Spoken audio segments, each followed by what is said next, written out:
వదలు. వదలను. ఎందుకు వదలాలి? మీరు చేసిన పని మామూలు పనా? ఇదిగో జరిగిపోయిన దాని గురించి మాట్లాడి నన్ను ఇంకా రెచ్చగొట్టకు, అర్థమైందా? రెచ్చగొట్టడం కాదు, అంతమంది ముందు నన్ను ఎందుకు కొట్టారు?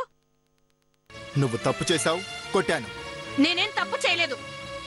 మా వదిన మీద చేయి చేసుకోవడం తప్పు కాదా? నేను అలాంటి పని చేశాను అంటే అక్కడ ఏం జరిగిందో, తను ఏం మాట్లాడితే నేను కొట్టానో ముందు నన్ను అడిగి తెలుసుకోవాలిగా. ఏం జరిగినా సరే, తనేం మాట్లాడినా సరే, తను నీకంటే పెద్దది. అంతేకాక వదిన, ఈ ఇంటి పెద్ద కోడలు, నీకు అక్క. అలాంటి తన మీద చేయి చేసుకోవడము చాలా తప్పు. అంటే తను ఏమన్నా ఆఖరికి తిట్టినా భరించాలా? భరించాలి. ఆ అవసరం నాకు లేదు.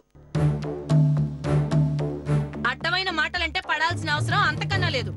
ఇచ్చుడు, నువ్వు ఎన్ని చెప్పినా మా సంజోదిన గురించి నాకు బాగా తెలుసు. తను అనవసరంగా ఒక్క మాట కూడా మాట్లాడింది అంటే దానికి తగిన కారణం ఉండే ఉంటుంది.